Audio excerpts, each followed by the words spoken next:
halt so viel wie möglich, aber wenn dann nicht alles ganz speichern. Du musst dann nur, ich löse das sofort aus. Dann, wenn das im Screen passiert.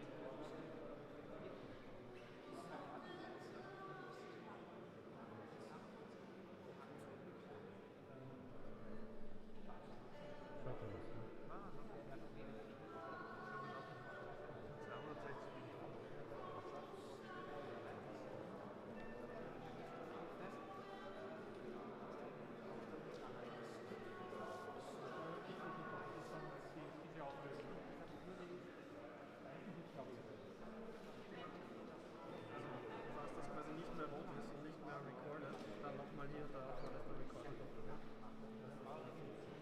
Genau, das muss rot sein. Wenn es nicht rot ist, dann schau, das ist rot. Das sehe ich aber nicht. Ich hätte cool abgehört.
Gehört schon, ist das eine Telefonie, die ich von der telefoniert habe?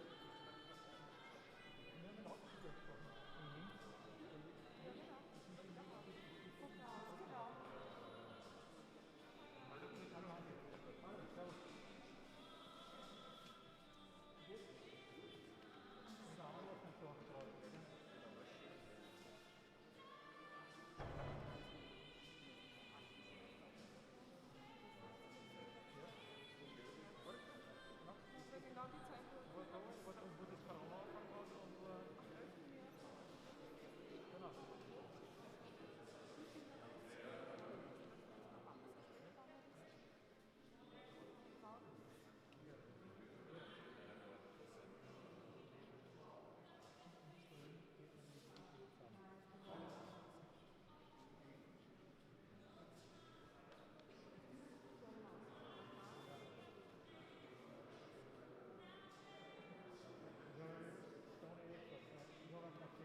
wird. Er hat immer gesagt, Adresse, willst du uns drehen, willst du uns haben? Und sagt, nein, Erich. Ja? Was ist das eigentlich? Ein Tequila. Aber ja, nicht so ist es zu schnell.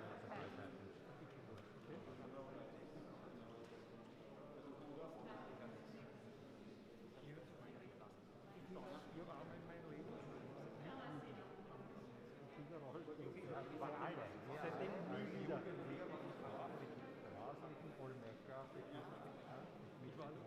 Ja. Und habe 20 Jahre keinen Konfetti mehr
liebe Verwandte und Freunde von Erich.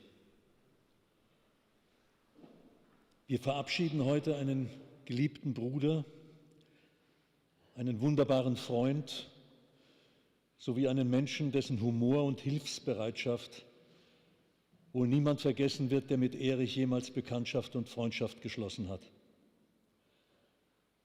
Und um wie viel wohler wäre mir, wenn ich Sie nicht zu diesem Anlass willkommen heißen müsste.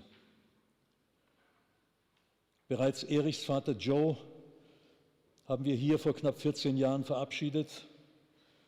Und ich erinnere mich noch sehr gut daran, wie wir alle unsere Hände erhoben haben, um Joe nachzuwinken, als seine Urne auf einem Wagen in Richtung Grabstätte auf der Hauptallee davonfuhr. Damals war Erich natürlich noch unter uns und es war seine unerschütterliche Frohnatur, die die Trauergäste nicht in Tränen versinken ließ. Heute geht Erich denselben Weg wie sein Vater und seine Mutter und das erst im zarten Alter von 55 Jahren, mitten im Leben sozusagen, jedenfalls viel zu früh. Darin sind wir uns alle einig. Ein unsichtbarer und heimtückischer Feind hat sich seiner bemächtigt und ihn endgültig in die Knie gezwungen. Seine letzte Ruhestätte findet Erich heute an der Seite seiner Mutter und seines Vaters, nur ein paar Schritte von hier. Zwei Gedanken sind es, die uns heute helfen können, diesen Abschied wenigstens so gut wie möglich zu verarbeiten. Zum einen, ein Mensch ist dann erst wirklich tot, wenn sich niemand mehr seiner erinnert. Und das ist bei einer so einprägsamen Persönlichkeit wie Erich schwer vorstellbar. Lassen wir ihn also in unserer Erinnerung noch so lange leben, wie wir selbst dazu in der Lage sind. Ich weiß es und Sie wissen es. Es gibt so viel an Erinnerungen, die uns dieser einzigartige und einprägsame Mensch hinterlassen hat. Und weiter. Ich hatte einmal die Gelegenheit, den Schriftsteller Johannes Marius Simmel zu interviewen. Damals haben wir sozusagen auch an die letzten Dinge des menschlichen Lebens gerührt.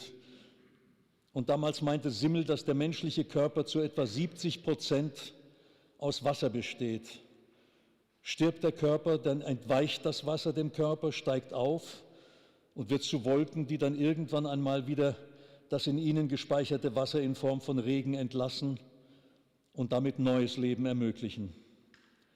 Das symbolisiere für ihn den ewigen Kreislauf von Werden und Verblühen, sozusagen das ewige Leben. Wenn Sie also beim nächsten Regen ein besonders schöner Tropfen trifft, denken Sie an Erich. Vielleicht möchte er Sie an ihn erinnern. Adieu, lieber Erich. Danke, dass ich zu deinen Freunden zählen durfte.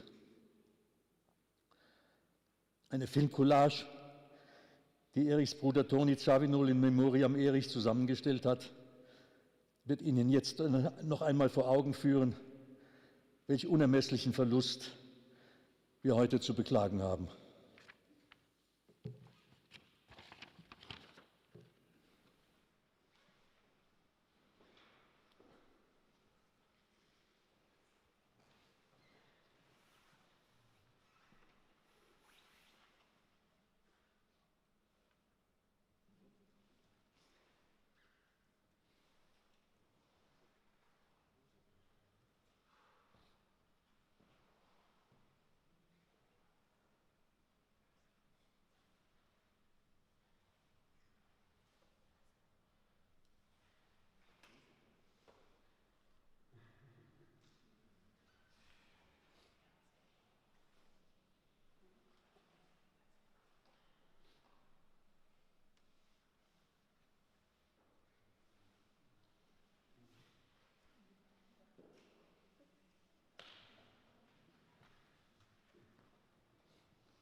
to try.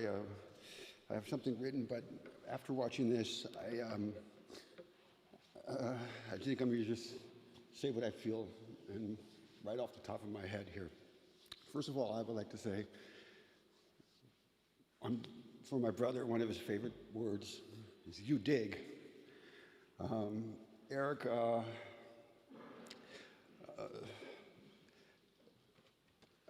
let me just say like this first, please. On behalf of my daughter Maya wanted me to speak something for her. Maya is now 21 years old. Erich hasn't seen my daughter in 8-9 years. Maya really wished, she says, that she could have had a relationship with her uncle. Erich was one of the, see those pictures, Erich was like a fantastic uncle. He really cared for my kids. He called Maya. Maya had as a young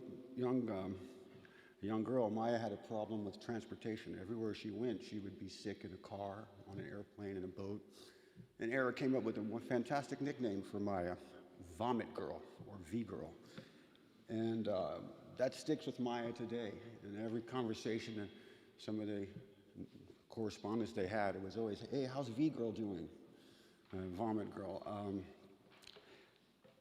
When Simon was born in New York City, Erich came over, and it was snowing outside one time. And Erich, we had a dog named Luca, and Erich wanted to take Simon for a walk in the snow. Simon was, you know, very small in a stroller type of thing, but I had these New York backpacks that you put the child in and put on your back, and you walk out. Erich never had that, he never had the responsibility to take care of a kid, let alone to try to walk the dog with a kid on his back. And it was one of the most memorable moments I think I personally have with Erich, and trying to put a backpack on with a child in it. And we all know how Erich was as his body and how his movement was. And it was one of the funniest, probably about a good 10 minutes of laughter. Probably my parents were on the floor laughing just because it was just insane. But Erich kept trying, and he kept trying to do something to make the kids feel good at that time. With Simon, Erich wanted to teach Simon how to cook, and we all know how Erich's cooking was. Erich was a remarkable cook. Erich wanted to teach Simon how to cook.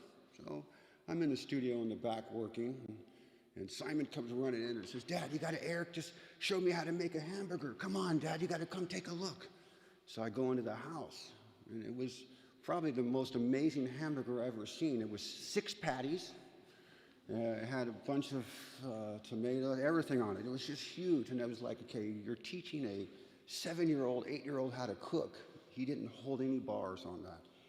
When I first came to Vienna on my very first tour with my father in 1988, I haven't seen my brother for a few years because when he moved away from Los Angeles, Erich made me feel so at home as a brother, and he let me into all of the friends. Most of you in attendance I probably met the first time in 1988. Erich, as growing up with Anthony and Erich, I think I was very lucky to be the third child because I got to see from their errors and learn from them. One of the things I realized about Erich, probably Anthony might feel the same, is we used to teach in the neighborhood. In Pasadena, we used to teach, Erich and Anthony and I, we used to teach kids how to swim. And how did we teach them how to swim? Anthony was the enforcer, meaning Anthony would take the person who were trying to swim and literally throw them in the pool. Me, being the active swimmer I was at that time, I would be their lifeguard and rescue them. Erich, I think this is where Erich's ambassador skills start to take play, because Erich was the one who convinced them, it's okay, don't tell your parents. You know how to swim now. And when the parents would come down or talk, Erich would tell the parents, they are great swimmers now, and it just kind of, he would flow with that at that age. He made me feel, you know, that he filled that bridge between our family in that sense. I don't know really how to express 55 years, or in my case, 52 years of a relationship with one of the most amazing people I've known. I've toured many years, and everywhere I've gone, there would always be some musician, some artist who would walk over, "Hey man, is Erich your brother?" "Oh man, I know I'm in good hands if he's your brother, because man, he's always was a pleasure to be with." I don't know, I'm not, nobody's prepared to make a speech, or nobody's prepared to speak memories of somebody, and I can't really go, I can't structure myself to give everything I wish to say to Erich, because I have too many things inside of myself, having a wonderful brother like that. Erich, I think, was one of the true people who know how to have fun in life and to give everything he can to something. When it came to food, Erich was probably by far one of the greatest cooks I know of. And if there was something he couldn't make, he would try to make it or learn how to make it. The times that we are in this state, I'm still speechless that our world has come to a situation where we all have the COVID problem. And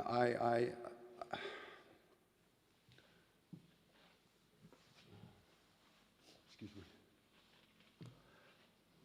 I don't know really what to say, because every memory, every thought that I have, it makes me want to just, you know. My son asked me one question. When my parents died, Simon came to me and said to me, "Dad, I don't believe in God." I was thrown back by that. I said, "Simon, why would you say something? Why you say that?"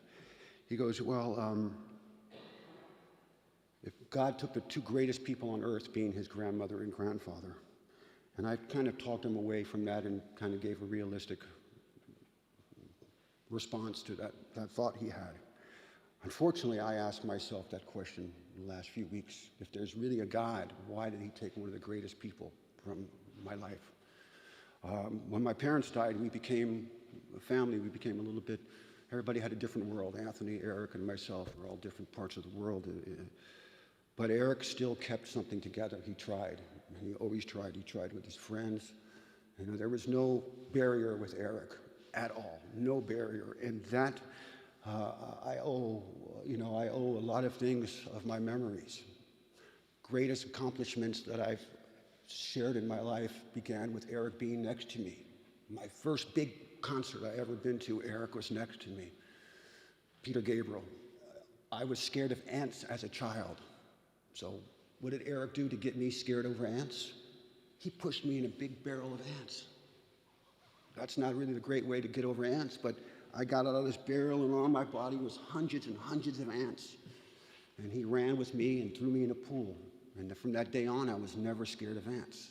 It's a strange mentality, but those kind of memories are in my head, because, you know, seeing the picture earlier of Anthony and myself and Erich in front of the Apollo, or growing up where we were kids, where we got to spend times at you know, Herbie's house, or Billy D. Williams, or some of our family friends, where Erich and I were just always constantly together, playing in the back. One of my favorite songs of all time is Brown Street, and on the Weather Report 830 album. And I remember the day Erich actually plays Shaker on that song. And one of my memories of Erich is that day he recorded the Shakers in Pasadena, California. I'm not really good at public speaking or sharing my feelings. I'm a Scorpio. We kind of hold that stuff deep. I'm also a Zavinol, and as Zavinols, we keep that stuff buried. The love and support that all of you have shown via social media or communication is something that, you know, only good people have. Only a good person would have that strength of friendship and unity that you can feel in this room today with all of you. I think all of you have something to say, and I think that would speak volumes for what my brother and I feel about my brother, Erich. Erich, again, was for me like kind of a role model in a sense. He's my brother, but Erich was always pushing to find something better, to be happier. And, you know, in some of the toughest times of my personal life, Erich made me always feel a little bit better, you know, from the passing of my folks or personal issues that I had in relationships or et cetera, et cetera. Erich was always there for me. One of the hardest parts is to know that I couldn't have been there for him. And you can't take that back, and you can't live in regret for not being there for somebody. But I will be there every day for the rest of my life for my brother in some capacity. I will live some form of my brother because that's all he would want. He would want none of us to be somber. He would want every one of us to have a happy, cheerful life and embrace what he's given us. If it was comedy, friendship, food, music, I mean, his passion and his strength of getting people together and making people feel good generated a lot of people to go on stage happy or to tour the world happy. He was a true, the Zavino Foundation founded an award, ambassador award, and I think Erich truly deserved it because he was an ambassador for all. He was my ambassador. Erich kept peace between me and my brother. You know, when you're three brothers, you know, especially three Zavinos, you're a very hard type of people. Erich kept that peace. And, you know, I don't know how to look after how you find Erich again without him being here to keep that peace. And that's the inner strength that I must find and we all must find to move on forward. I had a whole thing prepared to say something, but I feel much better like this.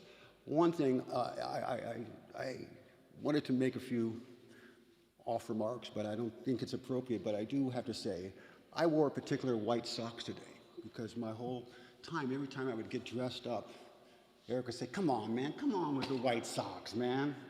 So right now, I'm wearing white socks because I can hear my brother say, man, come on, man, put some black socks on, do something. I think we all have something to be shared to our next generations, or some of you who have kids. I think that memory of Erich will last to them. The strongest individual I know, the funnest guy on the planet. I can go on. I'm about to lose it right now, so I think it's best that I stop. But I just want to thank everyone here, and your love and your words will guide myself, along with my brother, to embrace the peace that Erich so lovingly deserves to have in his life now. And I want to just personally thank every one of you for being here in attendance and sharing this with us in this moment. Thank you.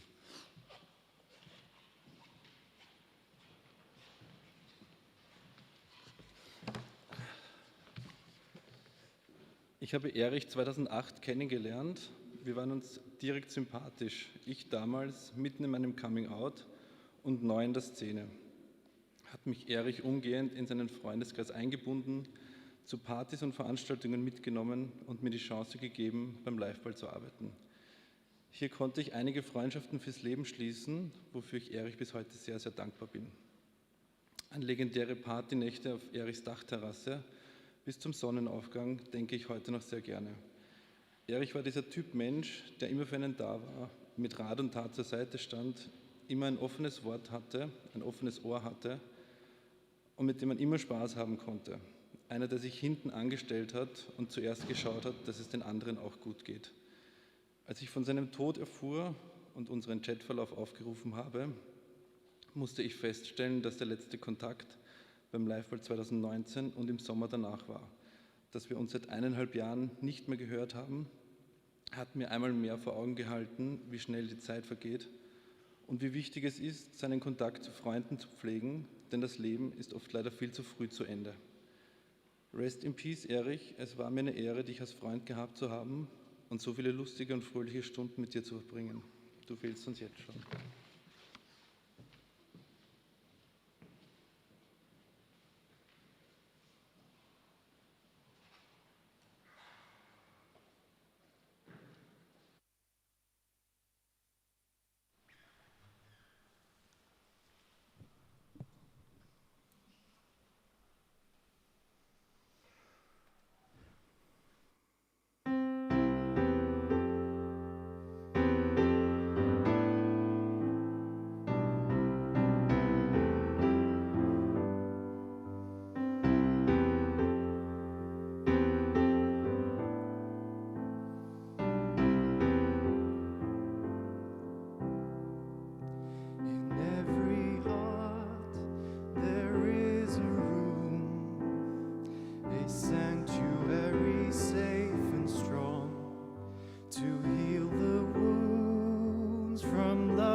It seems I only felt the thorns, and so it goes, and so it goes, and so will you soon, I suppose.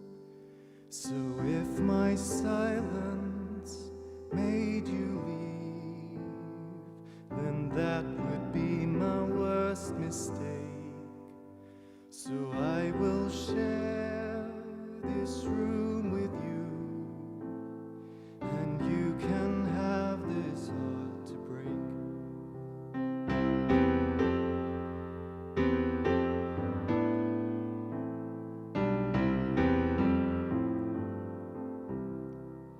And this is why my eyes are closed, it's just as well from all I've seen.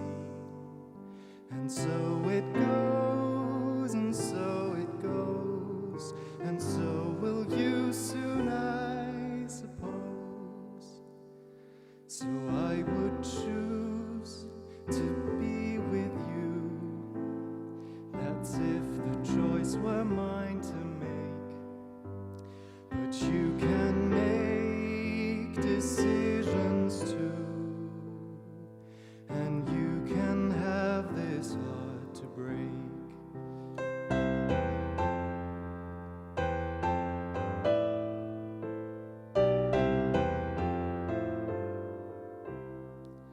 And so it goes, and so it goes, and you're the only one who knows.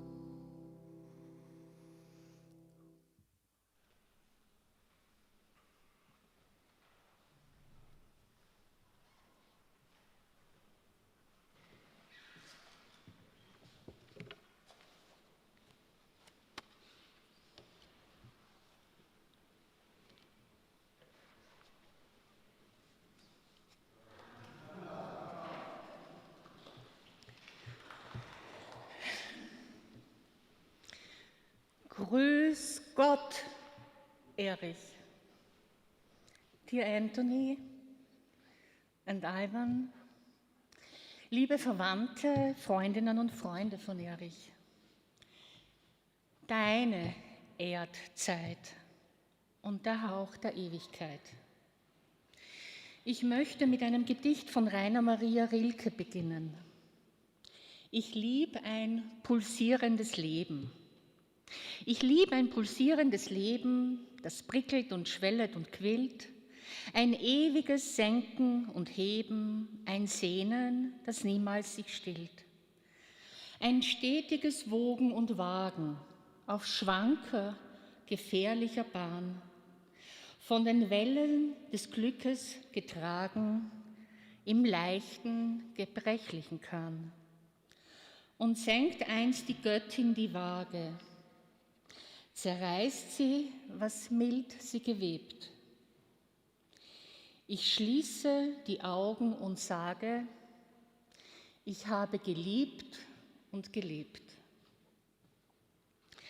Erinnerungen an dich, lieber Erich, werden manchmal dein Gesamtbild verzehren, denn meine Erinnerungen an dich sind klarerweise subjektiv, individuell und ungeordnet. Ich bin Christine und habe mit Erich in den 90er Jahren viele Jahre in meiner Wohnung im 15. Bezirk zusammengelebt. Wir haben unser beider Alltagsleben geteilt und dadurch habe ich ihn in vielen Aspekten seiner Persönlichkeit kennenlernen dürfen. Erich war ein Charmeur, der durch seine ausgezeichneten sozialen und kommunikativen Fähigkeiten andere Menschen mit seinem Charme betören konnte. So auch mich, immer, fast immer. Durch sein gewinnendes Wesen und seine bezaubernde und oftmals sogar verzaubernde Ausstrahlung konnte ich meistens meinen Standpunkt nicht halten und aus einem eindeutigen Nein, Erich, wurde in wenigen Minuten ein Ja, Erich, ist schon okay. Meistens aus Mitgefühl für seine gegenwärtigen verstrickten Situationen. Auch unsere Putzfrau damals, unsere gemeine Putzfrau aus Polen, genannt haben wir sie Wanda, war seiner Ausstrahlung und seinem Charisma sozusagen erlegen. Und sie liebte ihn so bedingungslos, wie eine Putzfrau es nur tun konnte. 14-tägig sagte sie: Frau Christine, schon wieder Bombe im Zimmer von Erich. Geschlagen. Ich nicht wissen, wo anfangen, Ordnung machen. Sie befand sich in der Mitte eines bombastisch-orgiastischen Durcheinanders. Wenn man ein sogenanntes Original suchte, dann ist man mit der Persönlichkeit und den Charaktereigenschaften von Erich fündig geworden. Musik war sein Leben, die Nächte gehörten zu seinem Biorhythmus. Da ging Erichs Leben erst richtig los, beruflich wie privat. Ein Freund von Erich sagte vor kurzem, Alex Spritzendorfer, ich werde ihn als lebensfrohen, liebenswert, verrückten Genießer der schönen Dinge in Erinnerung behalten, dessen Lebenselixier die Mischung aus Musik, Essen und Party war. Wo er war, war was los. Wo er war, war es lustig. Deshalb waren viele gerne dort, wo er war. Helmut Nowak, ein ganz neuer Freund seit 1985, schrieb mir Folgendes. Erich, Liebe, Hingabe, Lebensfreude, Chaos, spontan, kreativ, immer positiv, elektrisierend, energetisch und ein lautes Juhu, up in the sky, wie ein junges Vöglein, ein Leben ohne Reißleine, Unliebsames deponiert und verschlossen, hat deine Lippen nie verlassen. Deine Freunde haben dich getragen, die Taue haben wir festgehalten, du bist nie gelandet. Selbst im Trubeln haben wir deine Kühnheit bewundert, hätten das selbst nie geschafft. Du warst unser aller Darling, fliegst immer noch hoch, hoch über den Wolken und tief in uns hinein. Kochen war Erichs Leidenschaft. Essen bedeutete für ihn Sinnlichkeit und Genuss. Er war ein Feinschmecker, ein Hedonist, ein Lebenskünstler, ein Hans Guck in die Luft. Konventionen passten nicht zu ihm. Erich interessierte sich für alles Schöngeistige, mit einem ausgesprochen breiten Interessenspektrum, und er versprühte Lebensfreude pur. Wenn er unsere gemeinsame Wohnung verließ, sagte er mit einer ganz speziellen Betonung, Wiedersehen! Und beim Wiederkommen begrüßte er mich immer mit Grüß Gott! Das Zusammenleben mit Erich war immer sehr abwechslungsreich. Entweder von einem Konzert zum anderen, von der Jenseitsbar, wo wir damals zu zweit die einzigen Gäste waren, und weiter ging es zur Bar, zu Ketters Bar ins Hotel Triest. Kaum zu glauben, aber Erich mochte die sogenannten ruhigen Wochenenden auch sehr gerne. Er verbrachte dann viele Samstag- und Sonntagnachmittage und Abend auf meiner roten Couch, schlief selig, las gerne und studierte Kochrezepte. Auch so ein Leben genoss und liebte Erich. Nicht unerwähnt sollte unser Scheidungsfest bleiben. Einige unserer gemeinsamen Freunde dachten, Erich und ich haben geheiratet und beschenkten uns mit Küchengeräten. Mit mehr als einem Jahr Verzögerung musste Erich unser gemeinsames, belebtes Domizil verlassen, da ich dringend die Räumlichkeiten für meine Praxis als Psychotherapeutin brauchte. Erich liebte die Selbstdarstellung, genauso wie den Austausch mit Gleichgesinnten und Wesensverwandten. Über Jahrzehnte blieb er der kreative, hungrige Geist, der seine Sensoren immer und überall auf Empfang stellte. Erichs Mission and Vision war es, die Freuden des Lebens zum Ausdruck zu bringen, wo immer er konnte und mit allen Menschen, mit denen er gerade im Hier und Jetzt war. Das war seine Lebenskunst und für ihn ein großer Reichtum in seinem Leben.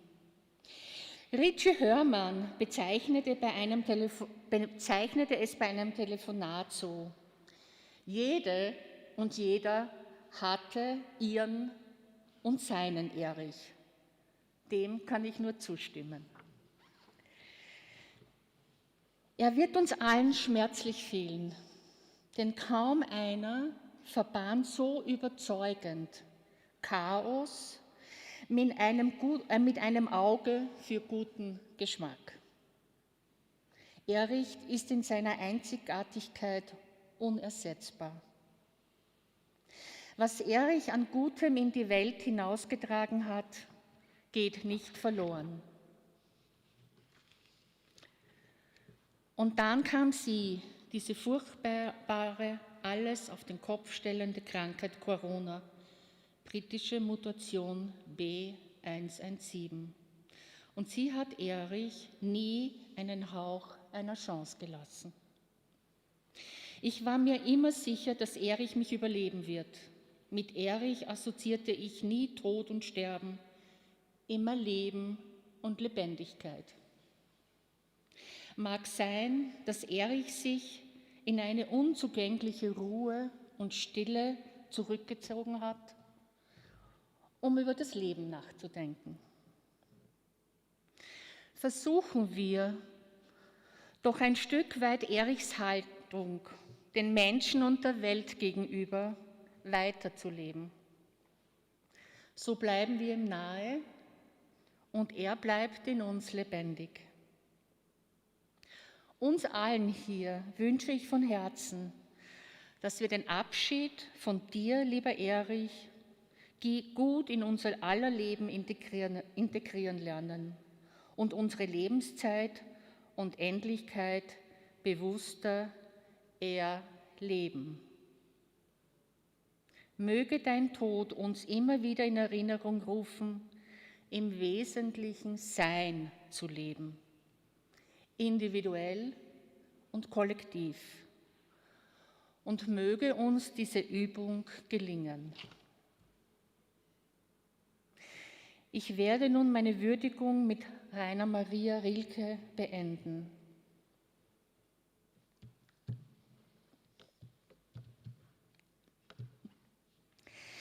Wenn du an mich denkst, erinnere dich an die Stunde, in der du mich am liebsten hattest. Alle, die in Schönheit gehen, werden in Schönheit auferstehen. Lieber Erich, ich wünsche dir einen ruhigen und ungetrübten Schlaf. Auf Wiedersehen, deine Xtine.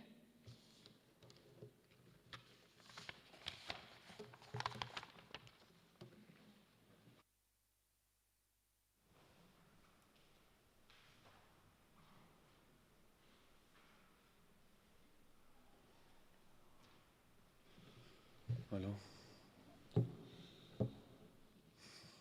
Dear Anthony, dear Ivan, dear friends of our beloved brother, friend, and soulmate, dear Erich. When I was thinking about what I was going to say and what I'm going to share with you, I found it quite impossible to pick out that one hilarious story, because every time we came together it was simply hilarious, every time. And it was almost like a competition who would come up with something funnier, crazier, or more childish than the other. And I always had the feeling that this would go on in eternity, to eternity. But Erich was not only the fun guy, he also had a heart of gold. He would share everything of the little that he had with you just to make you feel comfortable. He literally gave the shirt off his back. Now, we all suffer and bemoan his death, but I really hold on to that one thought, that you may be gone, Erich, but within all of us, you keep on living, because it's impossible to forget you and the memories of the time spent together. And if one day we have to go, we passed your spirit on to others, because the way you lived life was so inspiring, and now it's on us to share your spirit. Erich, I thank you for being my friend. I love you, my brother, and I know we meet again. Thank you.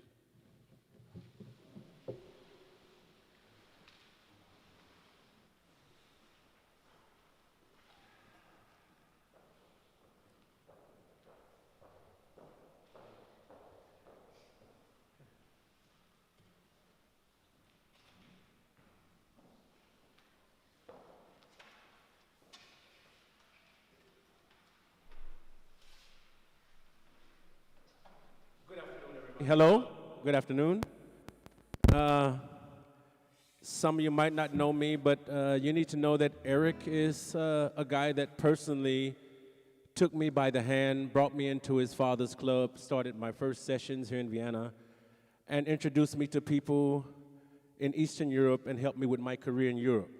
One thing he did that when they called me and asked me to do this, I said, at first I wouldn't do, I've had so many films in the last years, I wouldn't do it.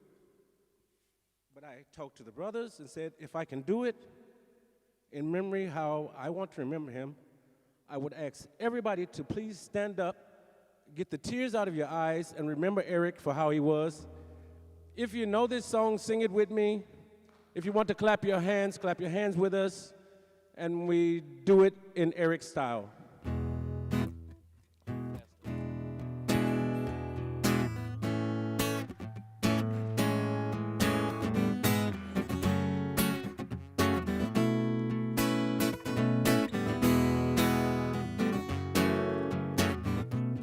If anybody asks you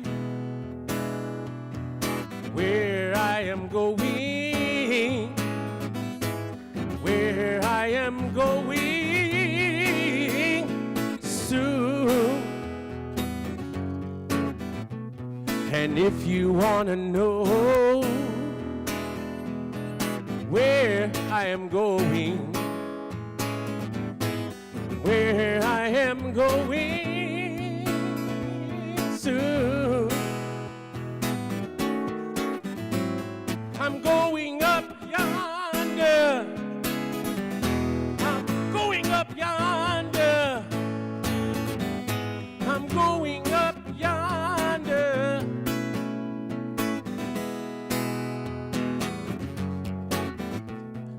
I can take the pain, the heartache that it brings, the comfort in knowing I soon be home. If God give me grace, I'll run this race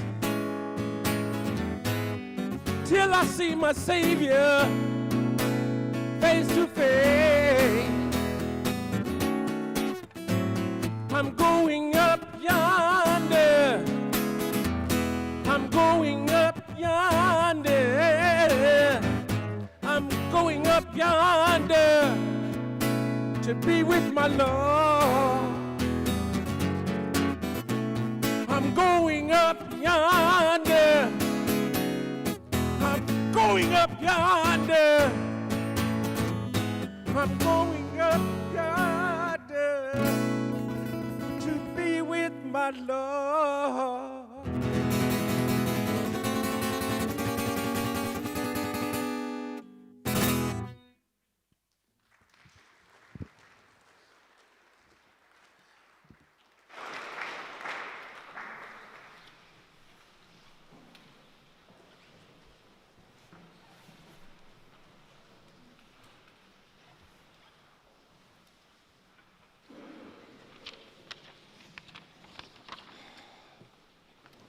Liebe Familie, liebe Freunde, heute verabschiede ich oder wir uns von einem der liebenswertesten Menschen, die ich in meinem Leben kennengelernt habe. Erich war das blühende Leben. Sein Frohsinn und seine Lebensfreude werde ich jeden Tag vermissen. Der Erich und ich kannten uns im Gegensatz zu vielen anderen von hier eigentlich noch gar nicht so lang.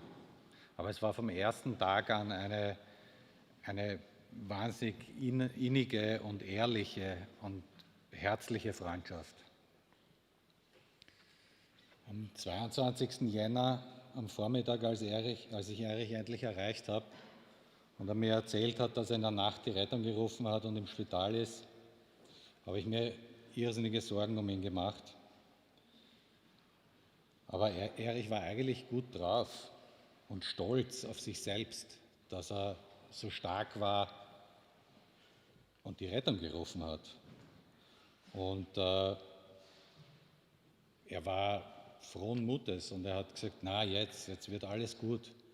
Ich komme in ein paar Tagen wieder, alles ist gut. Er hat geschafft, wie er das immer geschafft hat, Fröhlichkeit und Zuversicht irgendwie zu verbreiten. Das hat er wirklich können. Und dann waren die nächsten 20 Tage eine emotionale Hochschaubahn. Und jetzt sitzen wir hier und können es nicht fassen. 50 seiner besten Freunde, seine Familie und noch viel mehr draußen vor der Tür. Eine Art Fest. Und der Erich ist nicht da. Undenkbar, dass er nicht hier ist. Dass er noch schnell die Sitzordnung hier geändert hätte. Dass er dem einen oder anderen noch einen Schnaps angeboten hätte, mit irgendwem eine Zigarre geraucht hätte, ganz schnell den einen mit dem anderen noch bekannt gemacht hätte. Halt irgendwie der Erich, so wie er war. So liebenswert, charmant, hilfsbereit. Unfassbar traurig. Eigentlich haben wir noch wahnsinnig viel vorgehabt. Und ich denke, alle, die mit ihm noch viel vorgehabt haben, werden in seinem Sinn das alles noch fortsetzen und fertig, in seinem Namen fertig machen.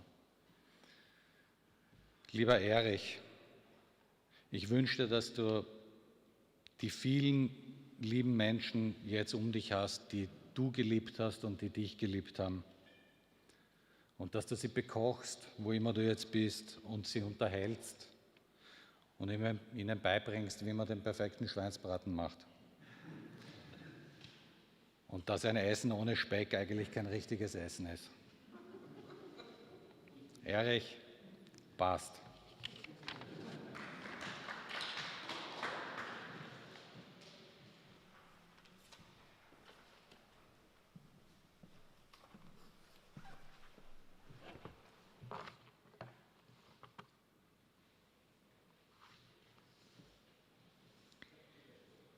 Ich werde einen Brief verlesen von Margit Niederhuber.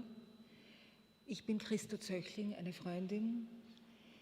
Margit Niederhuber konnte nicht kommen, weil es in Zeiten von Corona keine schnellen Flugverbindungen gibt. Kennengelernt habe ich Erich als jungen, schönen Mann in den frühen 90er Jahren im Haus von Linda und Wolfgang. Es war Liebe auf den ersten Kochlöffel. Erich hat mit Liebe und Neugier gekocht. Er wusste viel über die Geheimnisse der großen Küche. Kochen war eine seiner Leidenschaften, wohl auch deshalb, weil er für sein Leben gerne Menschen um sich hatte. Und so kam es, dass Erich bei mir eingezogen ist. Einige Jahre war Gambo angesagt, dieses Cajun-Gericht mit viel Einbrennen und Einlagen. Feijoada war auch auf unserer Liste, denn dazu muss man sehr viel Cachaça trinken. Meine Tante aus Oberösterreich war die Lehrerin für Erdäpfelknödel, Leberschädel und Nierenbraten. Aber ganz oben stand das Paprikahändel, das ihn mit seinen Eltern verband. Das ging so weit, dass Erich mit Annemarie eine Paprika-Händel-Competition ausrief. Die Aufregung war in der ganzen Stumpergasse spürbar, als die Jury zusammentrat, die beiden Händel kostete und ich als Jurypräsidentin das Resultat verkünden durfte. Unentschieden. Das Paprika-Händel hatte auch Erichs neuen Freund aus Milano, Stefano, überzeugt. Erich liebte seine Rolle als Koch und Gastgeber. Er war gern mit Menschen aus verschiedenen Ländern zusammen. Zum Beispiel mit Winnie, einer Aktivistin aus einer armen Gegend Nairobis, Albi, einem südafrikanischen Verfassungsrichter, Scott, Geschichtsprofessor aus den USA, Oda, einer deutschen Politikerin, Antti, ein finnischer Diplomat. Erich fand sehr schnell einen guten Draht zu den Menschen. Reich und schön und Malibu waren dabei wichtig, sowie aber auch die proletarischen Wurzeln seines Vaters. Erich wusste sehr viel über Musik, egal ob Jazz oder Populärmusik oder Weltmusik. Er wusste viel über Filme. Er war neugierig. Eine Reise in ein afrikanisches Land zu meinen Freunden und Freundinnen stand immer auf seiner Wunschliste. Es ging nicht mehr. Erich war ein Meister in Improvisation. Intuitiv ging alles sehr schnell bei ihm und ich wundere mich, dass einige Sachen, die er repariert hat, noch immer halten. Erich war ein sehr kreativer Mensch, der auch auf dem Gebiet der Malerei weiterarbeiten hätte können. Wir hatten ein spezielles Verhältnis, eines von kleinem Bruder und großer Schwester. Wir waren uns sehr nahe, wir halfen einander. Er war beim Tod meines Mannes Paul dabei und hat mich monatelang gemeinsam mit seinem Partner Reinhard durchs Leben geführt. Ich war mit Erich im Spital, als der Anruf vom Tod seines Vaters Joe kam. Wir konnten einander viel sagen, manchen Rat nahm er an, mit leichtem Widerstand. Er nannte mich Oberlehrerin und wir waren gegenseitig unsere Modepolizei. Ich war stolz auf ihn und er auf mich, jedenfalls meistens. Erich war in ein wohlhabendes Leben hineingeboren worden. Das verlieh ihm eine Selbstverständlichkeit, für die ich ihn beneidete. Das hat ihn aber auch verletzbar gemacht, ihm manchmal mehr geschadet als genützt. Hamba Kale, go well, so sagt man in Bantu-Kulturen beim Abschied. Erich, du bist bei uns und du bleibst es in unseren Erinnerungen. Heute sagen wir dir im Stillen noch alles, was wir nicht gesagt haben und immer sagen wollten. Du hast das Leben vieler Menschen reicher gemacht. Dein Lachen, deine Aufmunterungen, du hast vielen Menschen vieles ermöglicht. Du bist auf Menschen unabhängig von sozialer Position, Hautfarbe, Prestige oder Verhalten zugegangen. Du hast sie mit Respekt behandelt. Danke, Erich. Am Schluss, am Schluss lasse ich Birago Diop aus dem Senegal sprechen mit dem Gedicht Der Hauch der Ahnen. Die gestorben sind, sind niemals fort. Sie sind im Schatten, der sich erhellt, und im Schatten, der tiefer ins Dunkel fällt. Sie sind in dem Raum, der dröhnt, und in dem Raum, der stöhnt. Sie sind in dem Wasser, das sich ergießt, wie im Wasser, das schlafend die Augen schließt. Sie sind in der Hütte, sie sind im Boot. Die Toten sind nicht tot.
ones who cried, make them feel how they should, just 'cause nobody else would. Took your heart, gave it out, like you never had a doubt. But getting out of your head, putting all your demons to bed. And 2 weeks turn to 4 weeks, turn to 6 weeks, turn to never. Come join me in this endless endeavor. Go shine your light, spread your fire and desire. Show the world anyone can be heard. 'Cause I know you know too, we're both a little broken inside. That's why we need the light to give us hope and to inspire.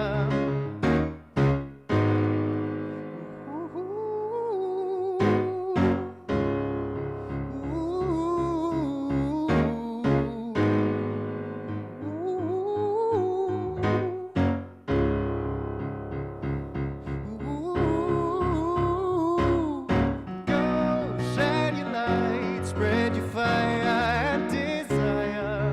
Show the world anyone can be heard.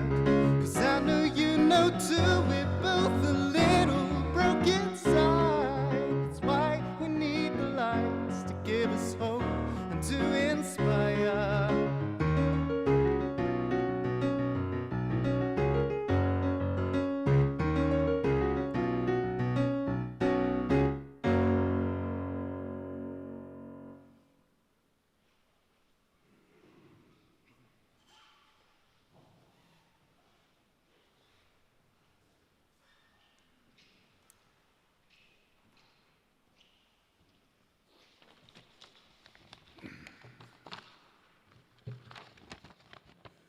Ja, schon oft. Erich, du Lauser. Das hat der Norbert Bleifer auf Facebook als Nachruf für dich geschrieben.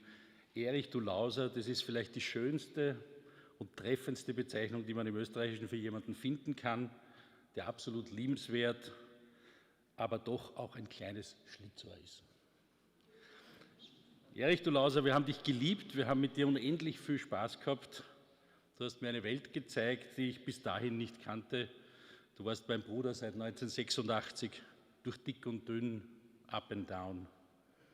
Erich, du Lauser, du warst vielleicht nicht immer ehrlich zu mir, aber du warst immer ein ehrlich guter, liebenswerter, fürsorglicher und empathischer Freund. Nicht nur für mich, sondern auch für meine ganze Familie, für meine Kinder. Without you, they still wouldn't know what a fucking turducken is. Erich, you were part of my family, and I was very happy to be a little part of your family too. I shared precious moments with you, your mom and dad, your brothers in New York, Malibu, wherever your family was living back in the 80s and 90s. Back then, we were young and wild promoters in Austria and beyond, promoting shows from Lou Reed to Santana, from Aerosmith to Kiss, from Randy Crawford, who loved you dearly, to Joan Baez, who always said, "Where's Erich? This hairy, sweaty monster." Wir haben uns nichts geschissen, your dad would have said. But I also remember him saying, schau, dass der Bub zum Zahnarzt geht. I don't know if there was a dental crisis in the US or if he was just concerned, but it certainly seemed that important to him that somebody looked a little bit after him. And I happily did. Erich, it wasn't meant that way.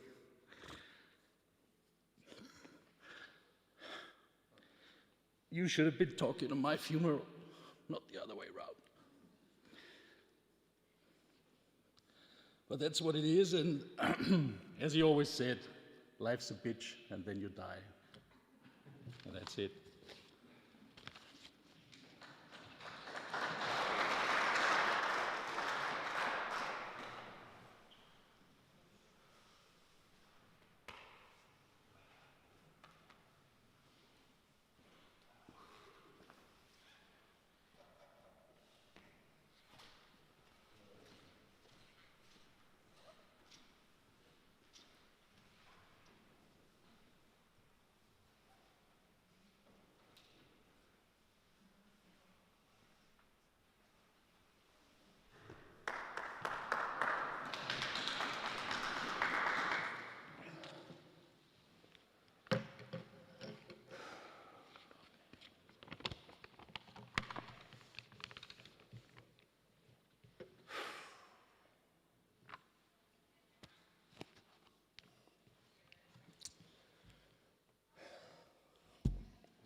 looking out here,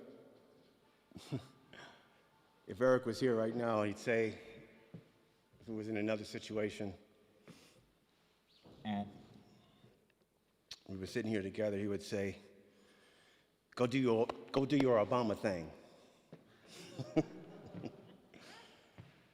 He loved Obama, actually, but if I could only be as elegant as Obama.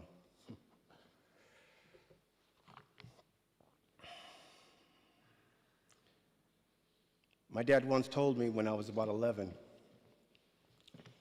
he said, prepare yourself, because you never know what's around the corner. And I often wondered if he could have ever imagined a day like this. Probably not. For sure, that would have killed them if they were around today. My parents loved the three of us, but Erich was a little bit different, a little bit more special. But it would drive me nuts because I didn't really understand at that time what he meant when he said that, other than the predictable way of preparing yourself and what's around the corner. But I never really understood that maybe until now. But I don't know if you could really ever prepare for something like this. I loved my parents dearly. But I loved Erich too, and when it's something like this of your sibling, that's a different thing. Erich was a beautiful person, inside and out. His heart was like childlike, pure. And he always saw good in everyone, even if he didn't like the person, but he still would always find a good quality in somebody. And I loved that about him, and often admired it. Erich had many talents, and he was like a modern-day Renaissance man. Probably the only person I ever knew that in one night he would cook a gourmet meal for 10 or 15 or however many people. Next night, DJ. Next night, bartend. Sometimes all three in the same day. I don't know anybody like that. His laugh was infectious. And when he was around, you knew he was there. He had that larger-than-life persona. He loved life. He loved people. And ironically, that was probably the thing that actually took him away from us in the end. He needed people, and he loved an audience. And I'm sure most of us here, most of you all have been witness to his infamous pole dancing. Yeah. He could be charming, funny, clever, and at times even annoying. But most importantly, he was sincere, genuine, caring person, despite whatever faults he may have had. And he was, as I would put it, a three-dimensional person. I loved my little brother dearly, and we were close. Sure, we had disagreements with other families, but the one thing I loved about our relationship, and will deeply, deeply miss, is that we would always talk about it, no matter what the situation was. Didn't always mean necessarily that he would agree or even listen to his bigger brother, but at least we could talk about it. And I love that. The thing about Erich, and I know some of you here know very well, no matter how mad or annoyed you would be at Erich, you could never stay mad at him. He had his own special way of doing things. And sometimes you would have to scratch your head and say, what the hell is he doing, and why is he doing that now? And I know we all have our Erich stories, and some of them just hilarious. But when we were kids, growing up back in New York, I would want to go out with my friends.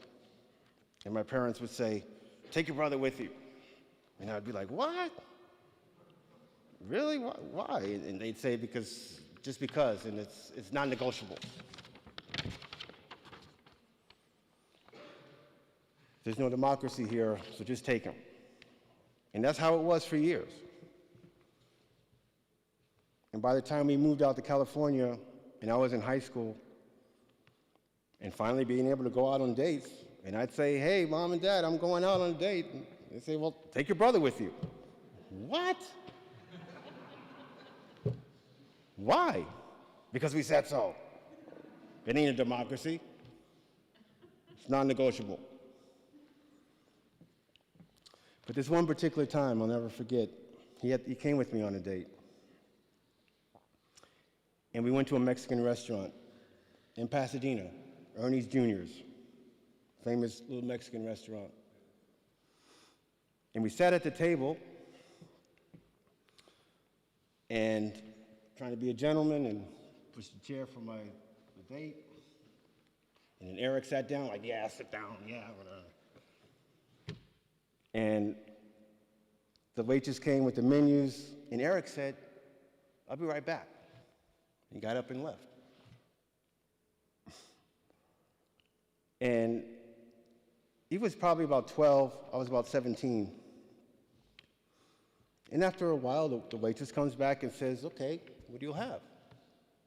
And I'm looking, where the hell is Erich?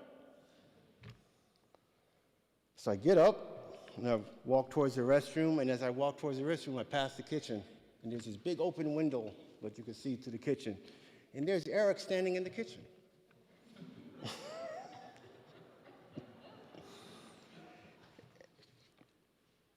And I go, Erich, what the hell are you doing in the kitchen?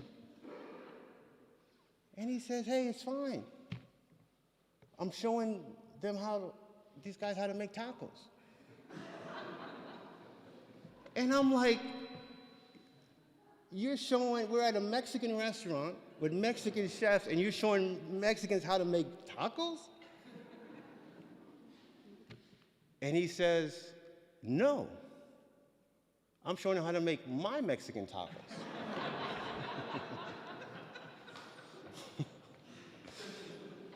And the guys in the kitchen all turn around and they look, see, good, good, good, good. And you know what happened? They served us his tacos. That was 12 years old. And that was Erich. That was my brother. Looking back at all of that, I'm really glad actually my parents told me to take my brother, because that created a bond. He knew and he met most of my friends, and he would hang out with them. And I would get to know his friends and hang out with them and get to know them. Many of you here today.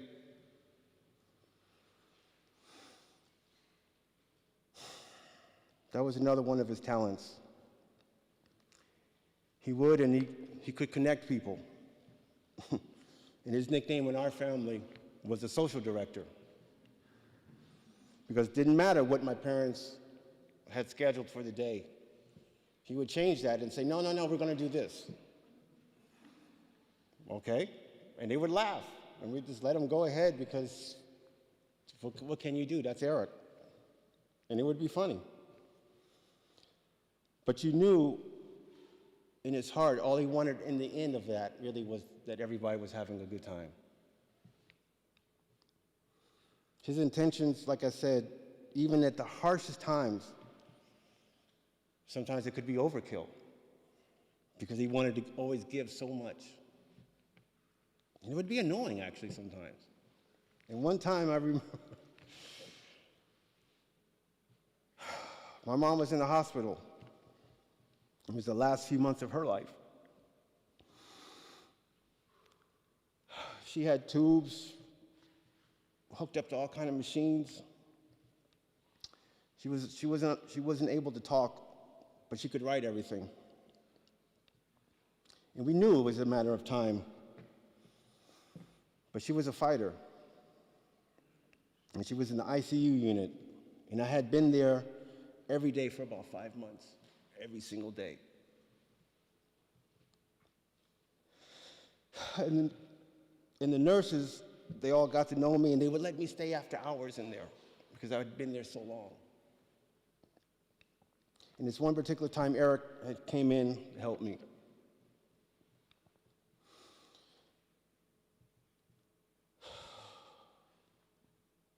So we're here in the room, and you know, ICU rooms, I mean, they're small. But Erich was busy.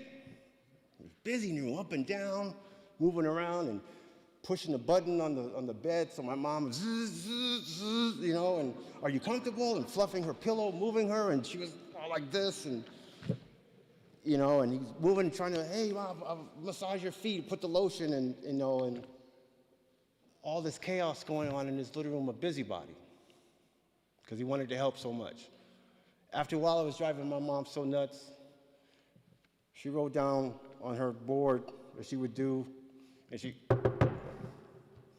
got our attention and did like this with her hands, like, and flipped the board over, and it said on the board, Erich, sit your ass down.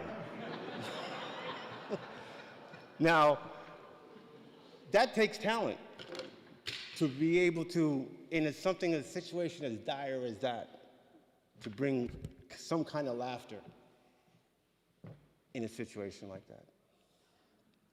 I couldn't believe it. I laughed so hard I didn't know what to do. So I said, Erich, you gotta sit down. You're freaking Mom out. Yeah, sure, okay. He sits down, and in not even 15 seconds, he gets up and says, I'm gonna get you some water. You want some water, Mom? I'll get you some water. And he burst out the room. We're not even supposed to be there. And he goes out, and me and my mom, we look at each other, and she just goes like this, and we just shake it. We start cracking up laughing. But that's Erich. And only Erich can do that.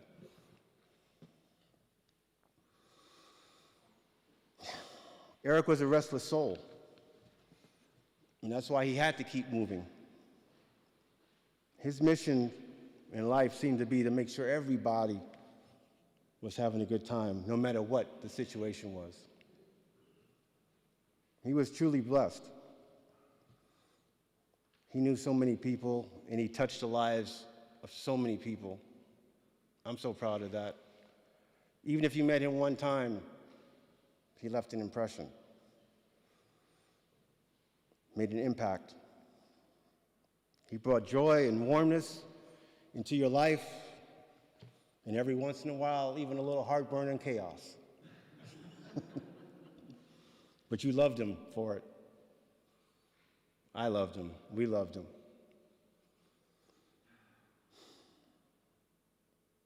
He had many ways of showing his affection. One in particular was his cooking. And if you were lucky enough he would have cooked you one of his meals, and that meant he cared about you. That was his way of displaying his love and affection to you. And if you were really lucky, he'd cook his meal in his underwear for you. And that meant he really cared. He didn't think about that. For him, it was no big deal. But you know, at my parents' house, that was always a really funny situation because that actually would drive my dad nuts. And sometimes during the Christmas holidays, I'd fly out from Italy where I was living, and Erich would fly out from Vienna, and Erich would be cooking breakfast. And my dad would come out and see Erich in his underwear cooking breakfast, and he would say, Erich, come on, man, put some damn clothes on. Nobody wants to see all that. And the madder he got, the funnier it was. Because when my dad got mad, it was funny.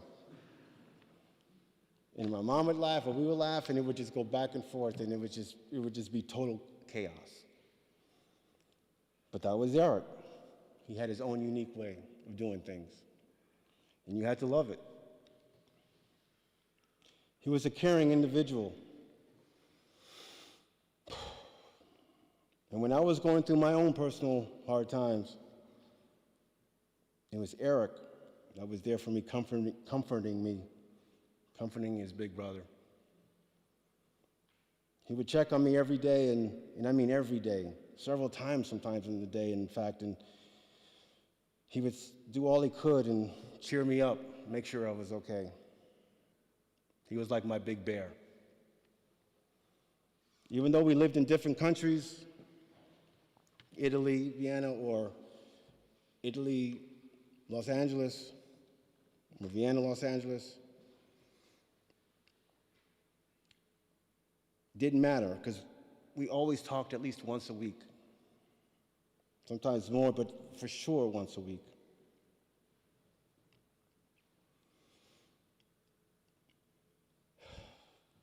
We changed with the technology as we communicated too. And Erich was the first person I had ever sent a text message to when the text message thing was going on. And we thought that was the greatest thing ever. And I texted him, and his text back was, "You dig?" And when Skype came out, he was the first person I Skyped. First person I was on Skype with. And when WhatsApp came out, okay, he wasn't the first, but he was the second, and I remember that. And he had that damn BlackBerry. Some of you remember that, and I was so glad he got rid of that BlackBerry. And then up to the Zoom calls.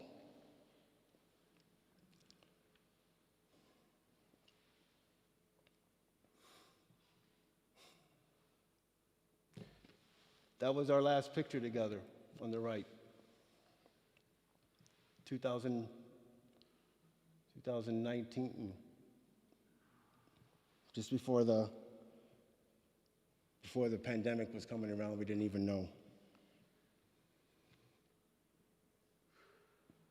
Last year was an extraordinary year, 2020, and I was here. In fact, in this very day, I was here. It was the shutdown. The pandemic had started, and we were together. Some people I even talked on the phone, and they said, "Where are you?" And I said, "I'm at my brother's house at Esterhazy-Gasse."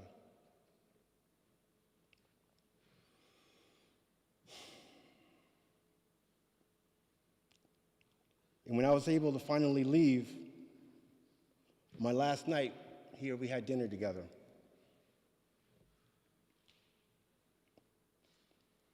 And my brother cooked me chicken and rice. Not in his underwear, but he cooked me chicken and rice. The next morning, my friend Marcus and Erich drove me to the airport. I never imagined that was the last time we would physically be together.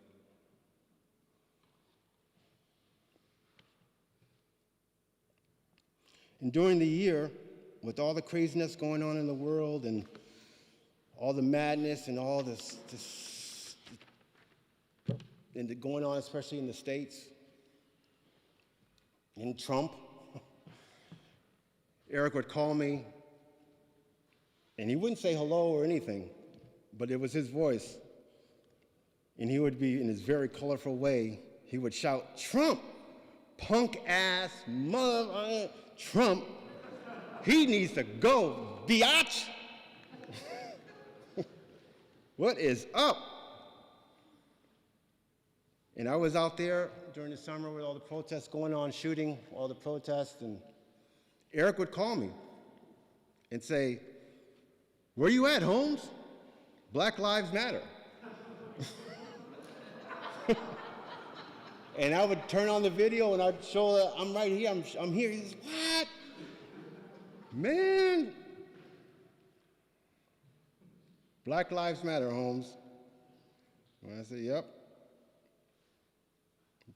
Be careful, he said.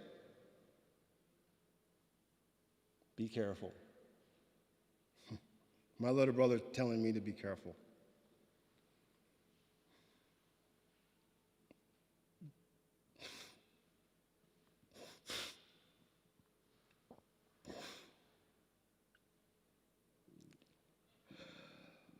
My last few conversations with Erich were on Zoom. And we talked about the upcoming year, what we were going to do, about this year's the Z Awards, and that we were going to do it virtually. And he was really excited about that. And the Art Cafe and Mediterranean Suite and the whole Legacy project that I've been developing to celebrate our dad's 90th birthday, which some of you here are working with me on this.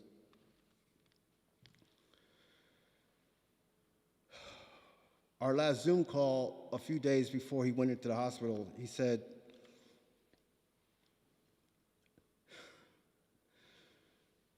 okay, that sounds great.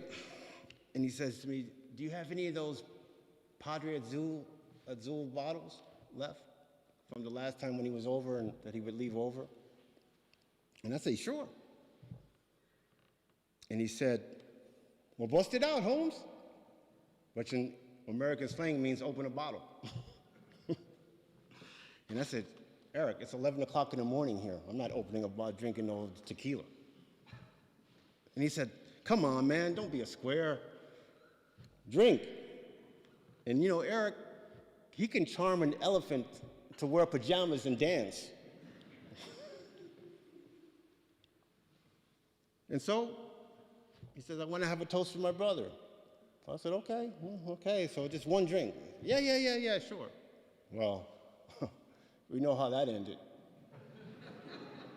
One drink, came the next drink, came the next drink, became the next.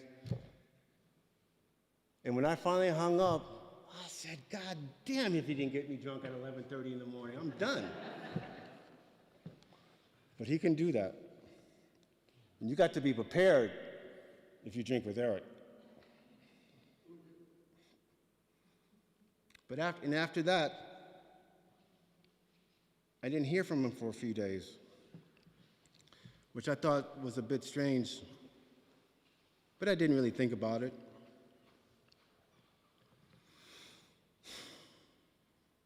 And then he called me to tell me he was in the hospital with COVID. And I was more than concerned. I was worried and scared.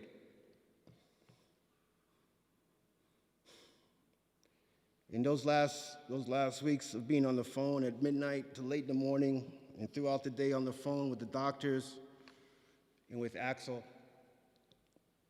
who mediated a lot of that.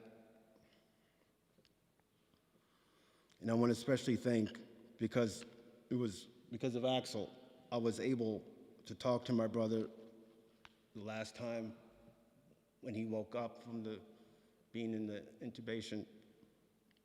And Axel held up the phone to his ear. And I said, my not knowing that those would be my last words, I love you, Erich. Hang in there. You're going to be okay. I'm coming. Big brother's coming.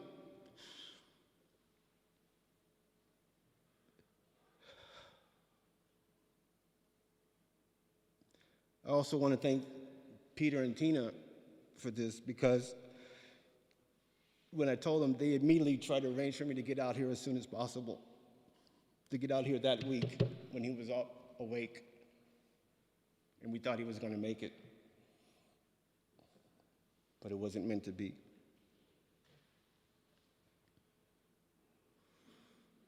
Das ist unglaublich. It's hard to believe. It's hard to process.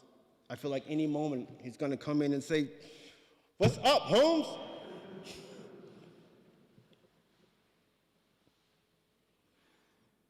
That big, lovable bear.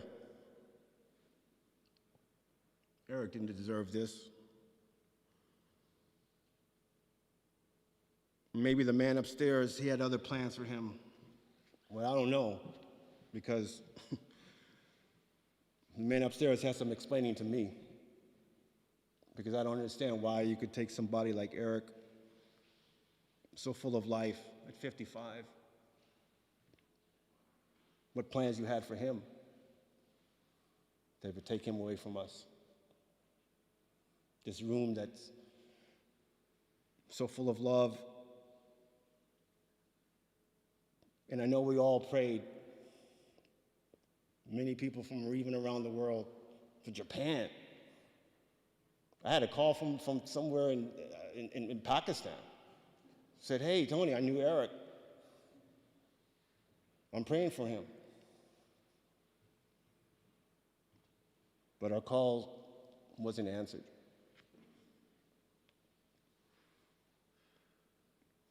I like to think maybe it was a reset to bring us all back together, some of us, and steer us in the direction to know of what's really important in life, and not take anything for granted. Because in the end of the day, you really don't know what's around the corner. My dear brother, Erich, you leave behind a legacy of love, goodwill, joy, and good times. And you will forever be missed. And for the rest of my time on this earth, I will cherish and forever think of our times together, all the tears, the laughter, and the joy that we shared as a family and as brothers.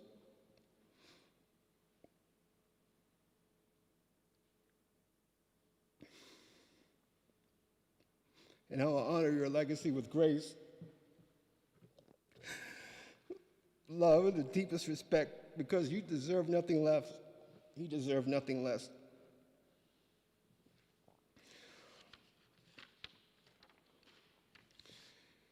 In closing, I want to give special thanks on behalf of the entire Zavino family to a few people I know, that I personally know, that for the last 35 years that Erich has been here in Vienna. They took great care for Erich and deeply loved him like an extended family. That always gave me great comfort because I knew he was safe here. And some of those friends who became my friends and had relationship, there's no words that can express my sincere gratitude. Helmut and Natalie, thank you. Ziggy and Georg, Birgit and Robert, my M. The Swatosh family, Irvin, Trudy, the entire Homeda family,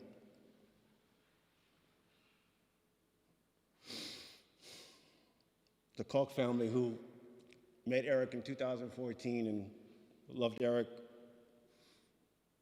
Clemens, Florian, Greg, G-Man, Yossel, James Goldolfini, as I call them, Franz, Margaret, and the Christina. We go way back. She was like the first big sister we never had. And of course, Axel. We will forever be connected to those last few weeks.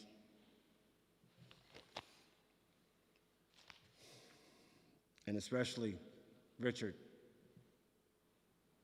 who I know kept a promise to my dad that he would look after Erich And this is a real mensch because he did this. And as I said, no words can express my gratitude for all of you, that what you have done for Erich and took care of our brother. And all I can say is thank you. I also want to thank Team Erich for the people who really organized and arranged this special day. Being on the Zoom calls and all of us, sometimes with no words, can't say, but having to deal with it and putting it together. And thanks to the Holocheck and to everybody else. Also, thanks to Sir Frank Hoffman, who's been in association with the Talvino family for many years and has been a great friend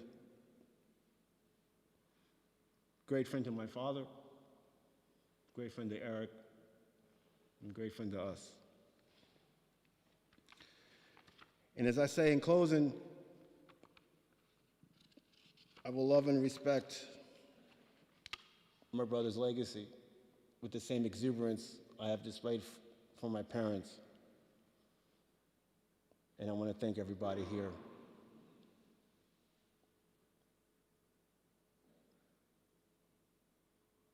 Erich out. Love you.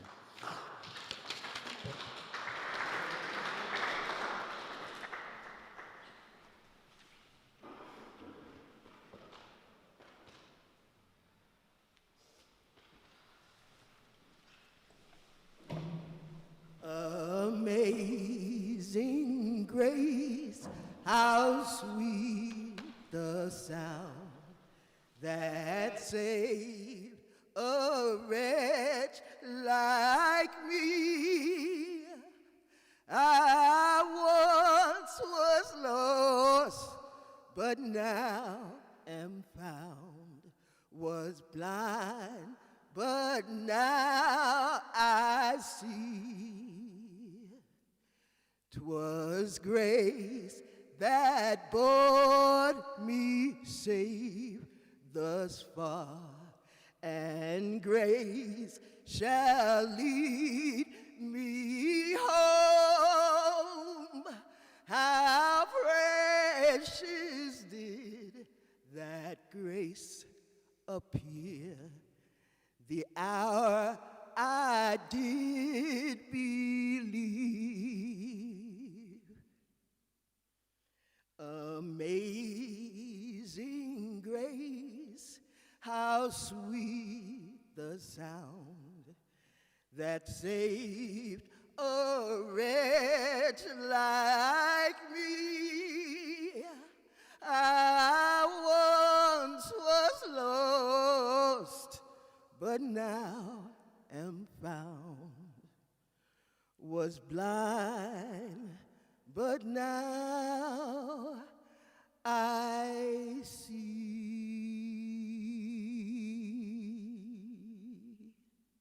Bless you, little brother.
some loving here today.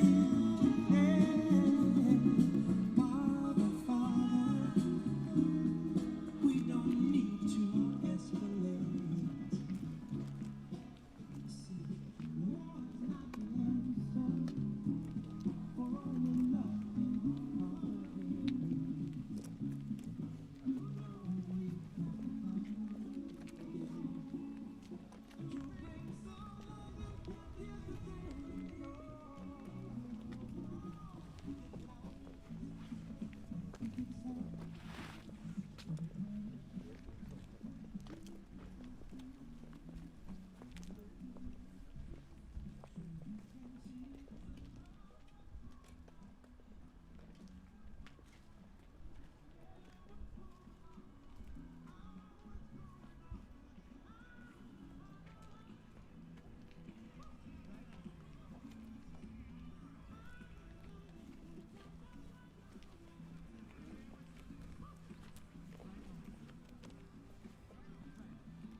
Your love is big, and it was maddening too.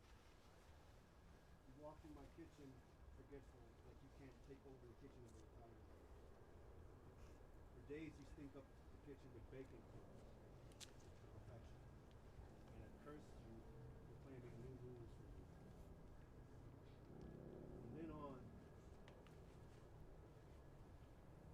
only to never carry out, you never listen to my plan. But all I remember now is the vegan plate you made just for me. Your love was big, like a sunflower, always turning to the sun. I will miss you forever.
war no more.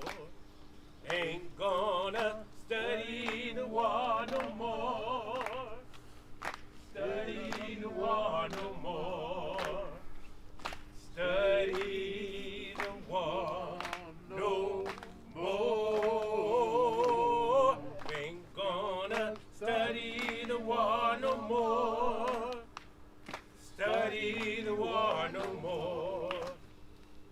Study the war no more. I'm gonna lay down my sword and shield down by the river, way down, way down. I'm gonna lay down my sword and shield down by the riverside. Study the war no more. Ain't gonna study the war no more. Study the war no more. Study the war no more. Ain't gonna study the war no more. Study the war no more. Study the war no more. I'm gonna kick off my long heel shoes down by the river, way down, way down.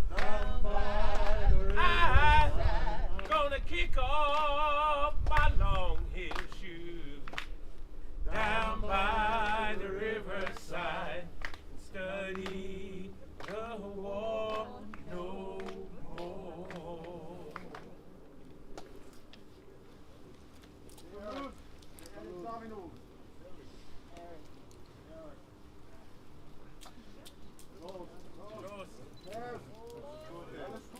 Dig. Stop.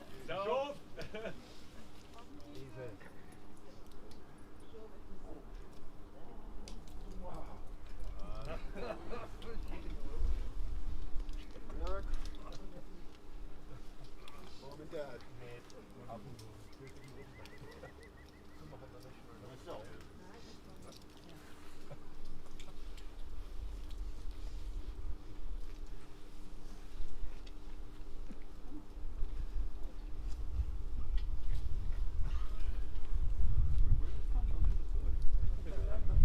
Stuff Eric was dealing? Yeah. Eric was a dealer, huh?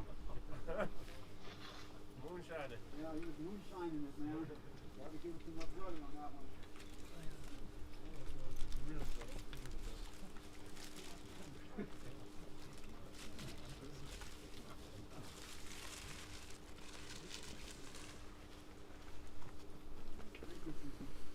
Beautiful picture.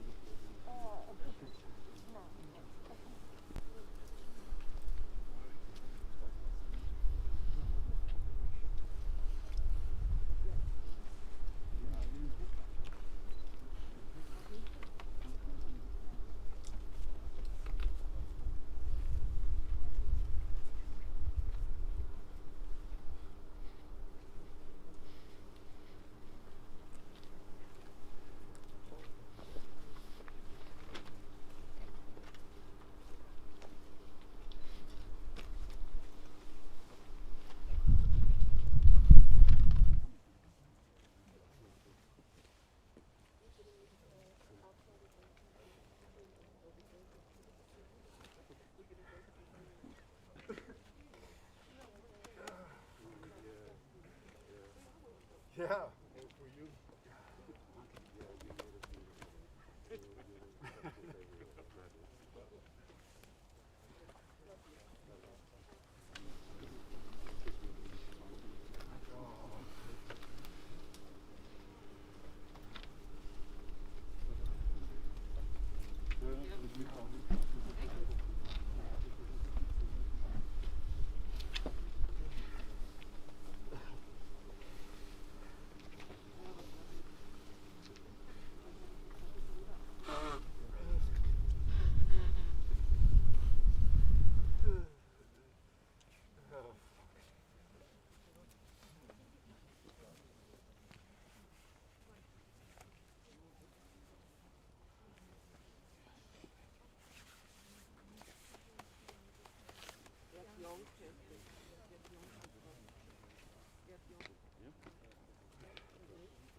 In the US.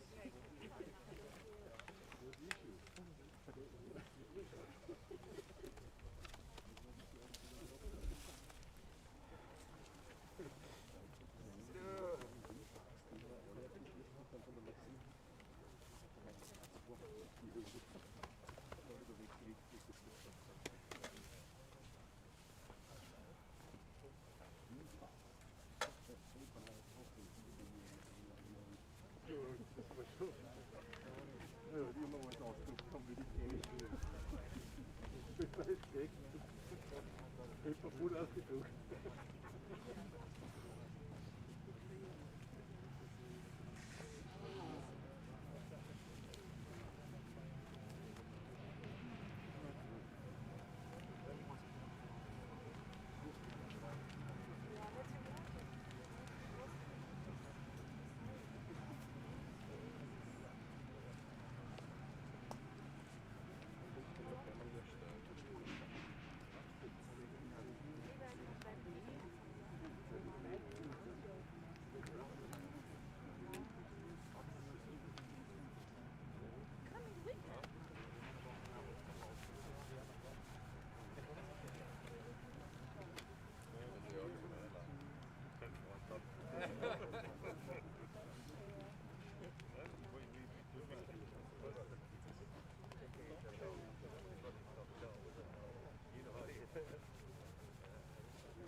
I told her I'll be in lunch this weekend.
Jo, herrscht! Jo, kom wieder.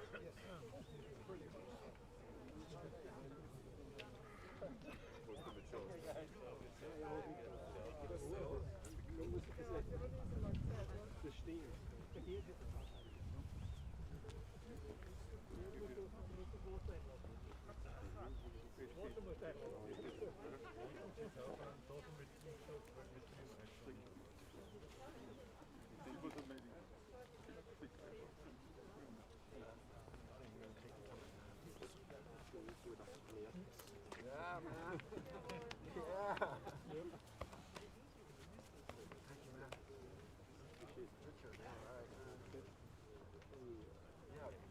I'm here until 22nd, so it'd be nice to have coffee. A little story that I remember with you guys.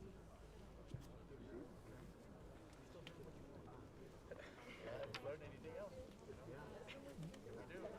Anything to do? I am back by the end of the summer.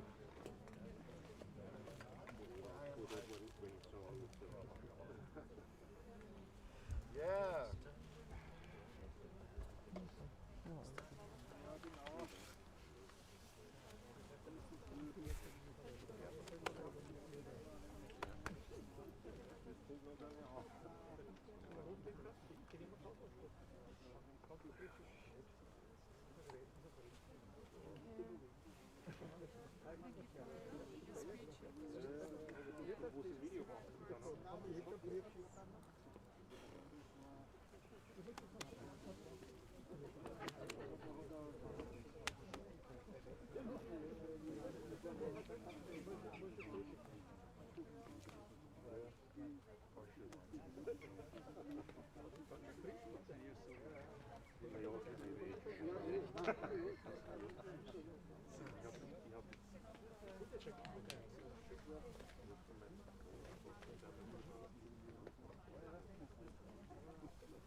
Na, österreichische Regie, muss man sehen mit dem Zeichen, natürlich weg. Irgendwann einmal. Ja.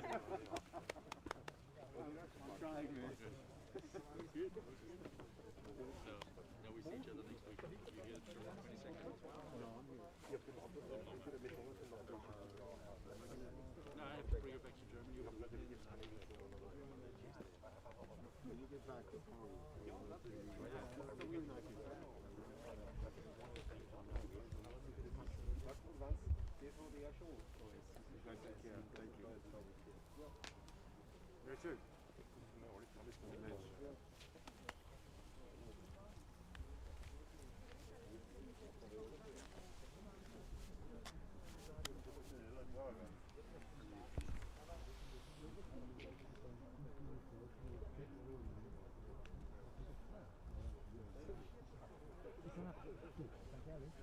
Und so sind die Regeln.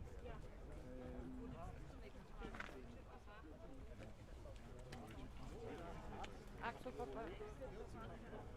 Keine Ahnung. Ich glaube,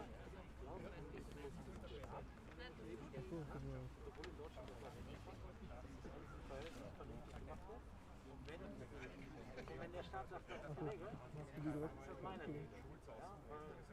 Anders geht's ja nicht. Jeder seine eigene Regel im Staat.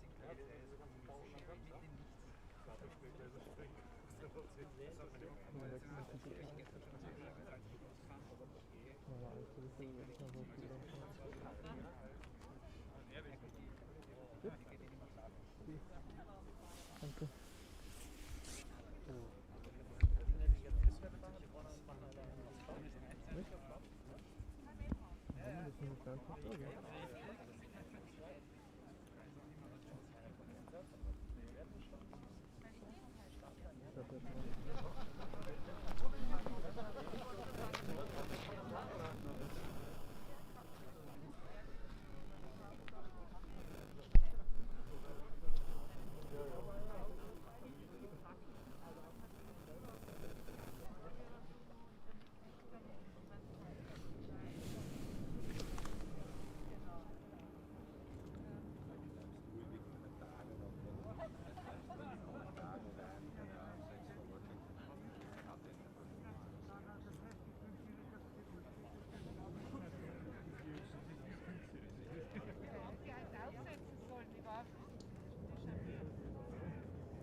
bisschen entspannen. Hab's.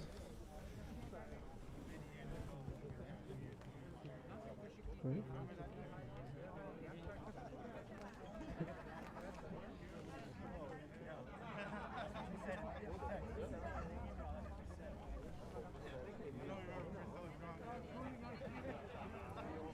Sollen wir reingehen? Dann stellen wir sich raus. Ja?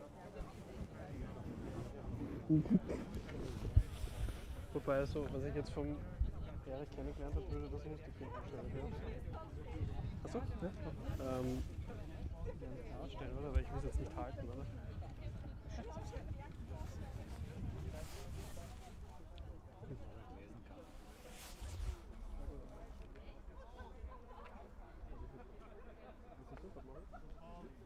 War ich das nicht im Fokus?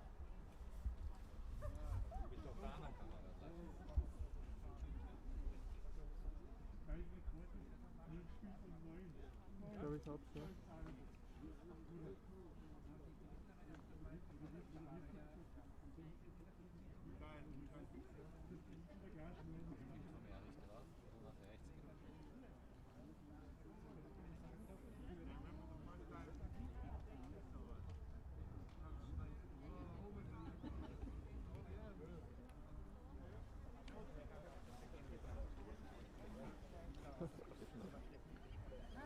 So, ja.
Mir ist nur die Musik angegangen, aber da fällt doch irgendwas fällt.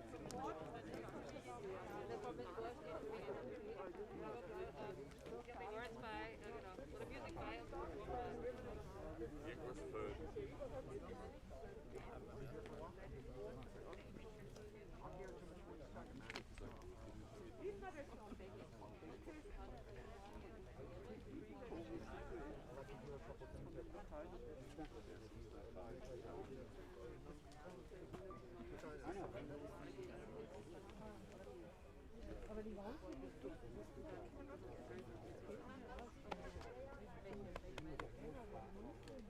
Welche Musik? Es gab mehrere. Spotify-Liste war von vornherein, die Friends Dedication, da war von Miles Davis dabei, Ende am Licht des Tunnels. Es ist Licht am Ende.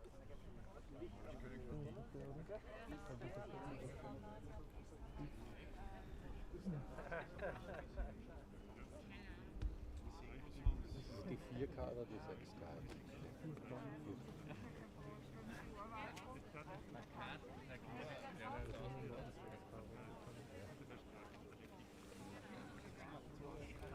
Ich weiß gar nicht, ob das schon geht.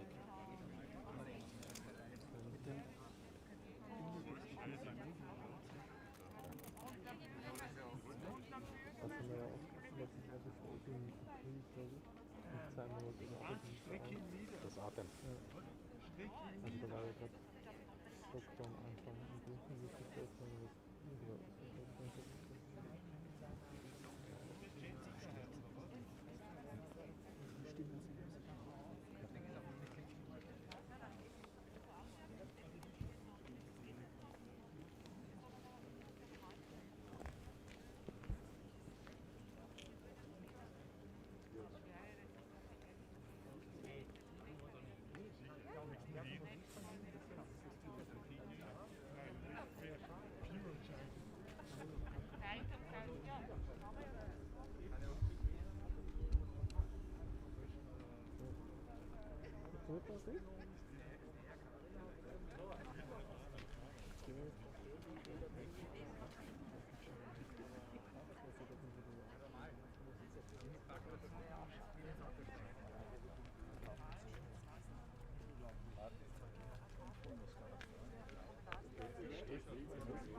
Das ist auch so ein Test. Nein, das ist lustig, dass jedes Bundesland das anders macht. In Niederösterreich musst du dich einmal registrieren und dann gibt es eine Webseite, da steht, wann welche Stellen in welchen Bezirkshauptmannschaften wo offen haben. In Salzburg musst du dich für jeden Termin neu registrieren und kriegst dann einen Termin zuteilt, also kannst du aussuchen an einer Stelle und damit rennst du dort einfach nur durch. Weil das ist super eingeteilt. Also weil nicht österreichische Staatsbürger und so. Ohne Problem. Genau, ich bin ja noch im Schönbrunn, es geht um diesen Teststraße. Ja.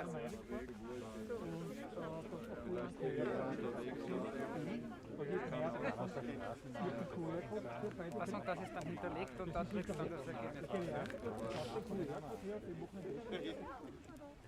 das sofort. Ja, das geht wirklich sofort fahre ich durch die Straßen durch, bis am Ende durch bist, hast du 4 Stunden vorbei und kriegst dann einen Test.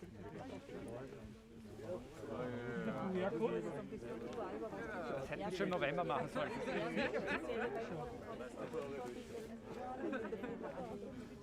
Also die habe ich noch nie verwendet. Ich kenne nur die, wo man hinfährt irgendwo. Oder wo die am Set kommen. Da kommen ja die ganzen Rotkreuz-Teams zum Set hin und testen 100 Leute durch in der Früh.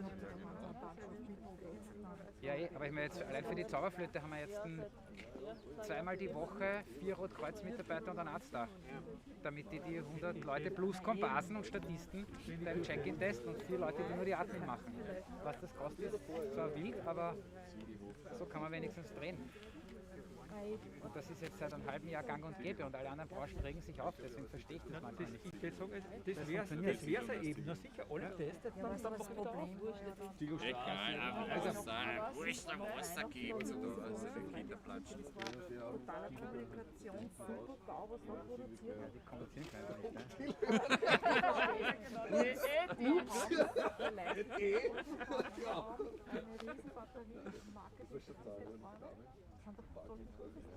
Sorry, du sagst das. Ich meine, die beschäftigen sich ja auch mit dem Thema.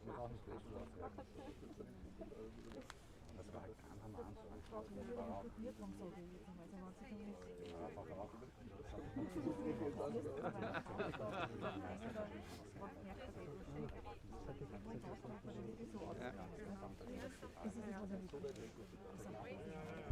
Sollten sein.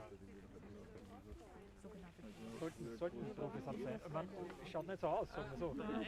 Mag schon sein, dass sie Profis sind, aber die Kommunikation ist für ihn, was jeder versteht. Ich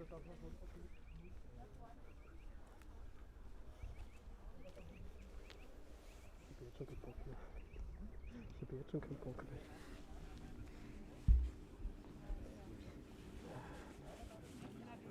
Na gut, packen wir doch.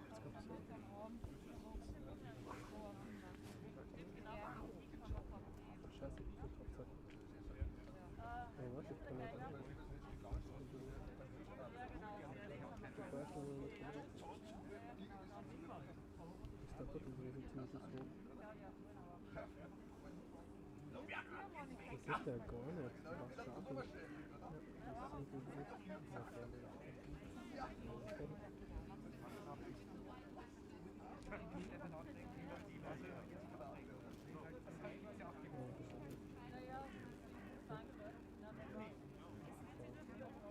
ich glaube, jetzt wäre so ein Pfad durch. Lass uns einmal durchgehen und dann mache ich nach.